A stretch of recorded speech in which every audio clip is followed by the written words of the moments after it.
নমস্কার বন্ধুরা, আশা করি প্রত্যেকে খুবই ভালো আছেন। আমি আবারও চলে এসেছি আপনাদের মাঝে নতুন একটা ভিডিও শেয়ার করার জন্য।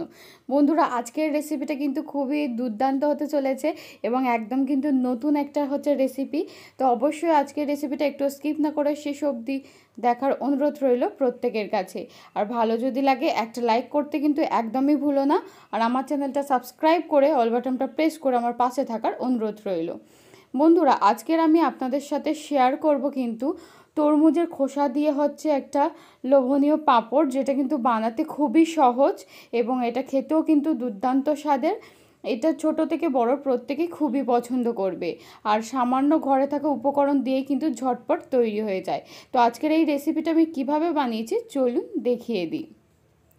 বন্ধুরা দেখুন, আজকের রেসিপিটা বানানোর জন্য আমি এখানে নিয়ে নিচ্ছি প্রথমে তরমুজের খোসা। আর এই তরমুজের খোসা কিন্তু আমরা প্রত্যেকে ফেলে দিয়ে থাকি তরমুজ খেয়ে নেওয়ার পরে। আজকের পর থেকে কিন্তু এই ভিডিওটা দেখার পরে তরমুজের খোসা ফেলে না দিয়ে অবশ্যই বাড়িতে কিন্তু ট্রাই করুন। ছোট থেকে বড় প্রত্যেকেই কিন্তু খুবই পছন্দ করবে। আর এটা বানাতেও কিন্তু যেমন অল্প সময় লাগে তেমন অল্প উপকরণেই কিন্তু ঝটপট তৈরি হয়ে যায়। আর এটা ভীষণ কিন্তু মজার খেতে। তো আমরা অনেক রকমের তো পাঁপড় বা চিপস বাড়িতে ট্রাই করে থাকি।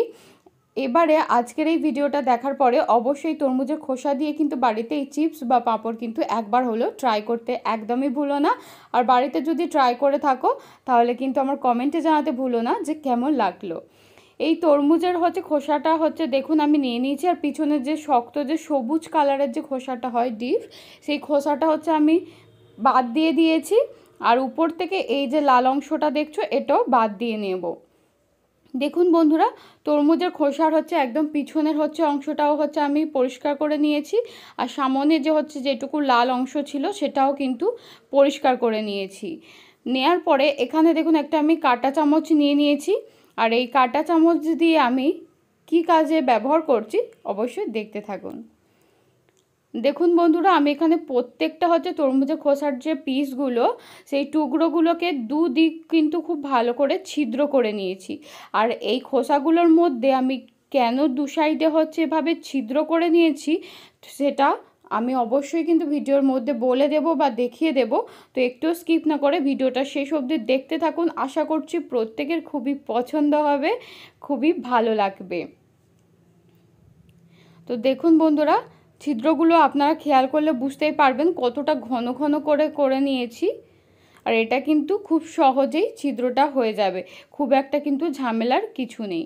তো আমি এখানে কিন্তু 7-8 টুকরোর মতো নিয়ে নিয়েছি। আপনারা আপনাদের পরিমাণ মতো নিয়ে নিতে পারেন। এবারে চলে যাচ্ছি পরের পদ্ধতিতে। দেখুন, পরের পদ্ধতির জন্য আমি এখানে যে ছিদ্র করে নিয়েছিলাম তরমুজের খোসাগুলো সেগুলো জলের মধ্যে দিয়ে দিয়েছি। আর এখানে দিয়ে দেবো আমি 1 চামচের মতো লবণ। আর এই লবণ জলে ভিজিয়ে রাখার ফলে খোসাগুলো কিন্তু খুব নরম তুলতুলে হয়ে যাবে আর একদম ফুলে উঠবে। আর এই ছিদ্রগুলো করে দেওয়ার ফলে লবণ জলটা কিন্তু এই খোসার মধ্যে খুব ভালোভাবে ঢুকে যাবে, যার জন্য কিন্তু এই খোসাগুলো একদম নরম হয়ে যাবে এবং ফুলেও উঠবে।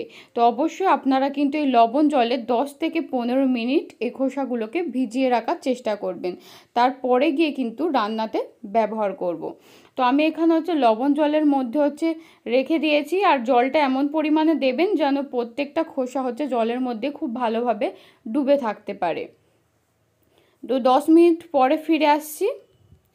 দেখুন 10-15 মিনিট পরে চলে এসেছি। আর দেখতেই পাচ্ছেন রঙটা অনেকটা বদলে গিয়েছে। আর লবণ জলে থাকার ফলে এটা কিন্তু খুব নরমও হয়ে গিয়েছে এবং ফুলেও উঠেছে। এবারে 10-15 মিনিট পরে গিয়ে আমি জল থেকে খোসাগুলোকে তুলে নেব, নিয়ে ছোট ছোট টুকরো করে কেটে নেব। দেখুন ঠিক এতটা ছোট ছোট টুকরো করে আমি কেটে নিয়েছি।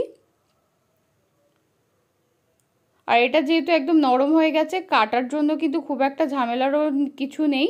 এটা কিন্তু খুব সহজে কাটা হয়ে যায়। আপনারা চাইলে একটু বড় বড় সাইজ করেও কেটে নিতে পারেন।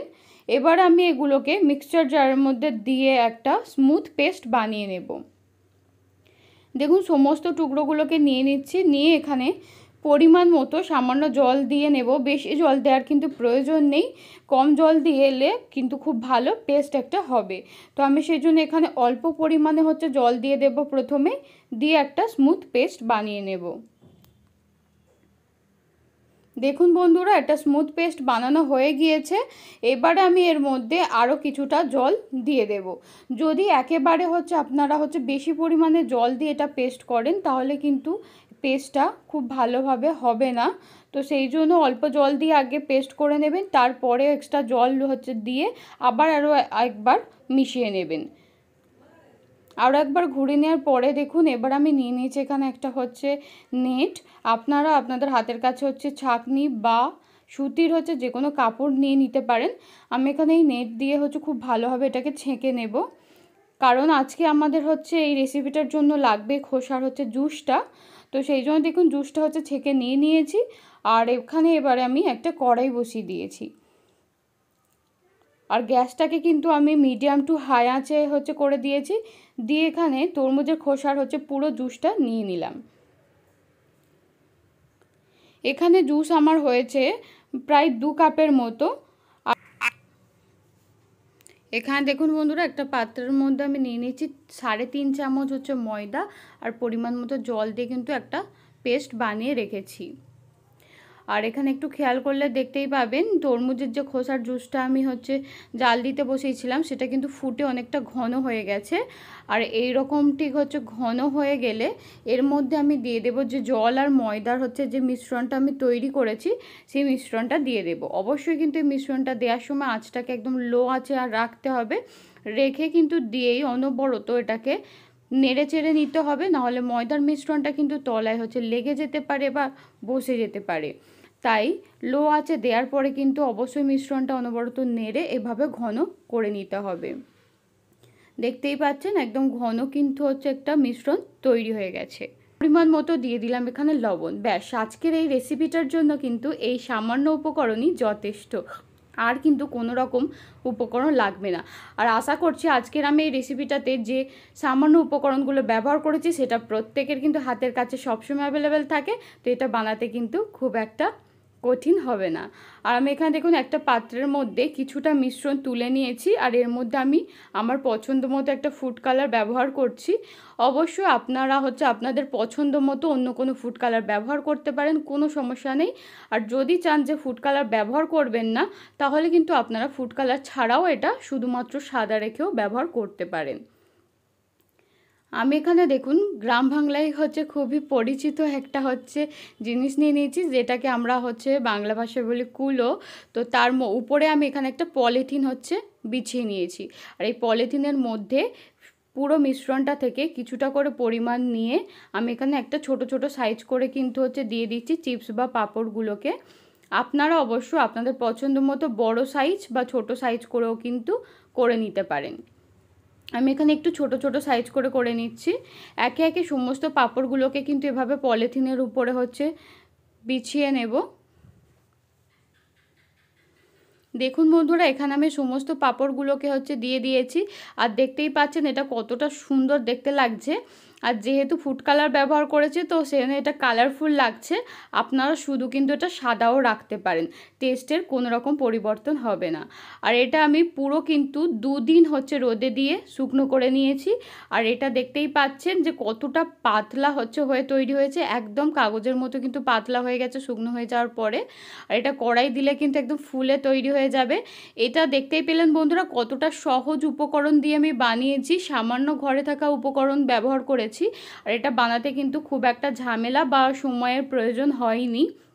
এটা খুব সহজেই তৈরি হয়ে গেছে। আর এগুলো দেখতেই পাচ্ছেন কতটা সুন্দর দেখতে হয়েছে, আর একদম কিন্তু কাগজের মতো পাতলা হয়ে তৈরি হয়েছে। তো আপনারা আজকের এই রেসিপিটা দেখার পরে অবশ্যই বন্ধুরা তরমুজ খাওয়ার পরে তরমুজের খোসা ফেলে না দিয়ে বাড়িতে একবার হলেও তরমুজের খোসার এই চিপস বা পাঁপড় ট্রাই করুন, এবং কেমন লাগলো আমার কমেন্টে জানাতে কিন্তু একদমই ভুলবেন না। আর আজকের রেসিপিটা যদি আপনাদের প্রত্যেকের খুবই পছন্দ হয়ে থাকে একটা লাইক করতে কিন্তু একদমই ভুলো না। আর বন্ধুদের সাথে অবশ্যই শেয়ার করো এরকমই নতুন নতুন রেসিপি, যাতে বন্ধুরাও দেখতে পায়। আর আমার চ্যানেলটা সাবস্ক্রাইব করে অল বাটনটা প্রেস করে আমার পাশে থাকার অনুরোধ রইল প্রত্যেকের কাছে। অবশ্যই বন্ধুরা অল বাটনটা প্রেস করে রাখবেন, যখনই আমি এরকম নিত্য নতুন রেসিপি আমার চ্যানেলে আপলোড করব সবার আগে নোটিফিকেশান আপনার কাছে পৌঁছে যাবে। তো আজকের এই দুর্দান্ত এবং একদম ইউনিক রেসিপিটা আমি এখানেই শেষ করছি। দেখা হচ্ছে নেক্সট ভিডিওতে।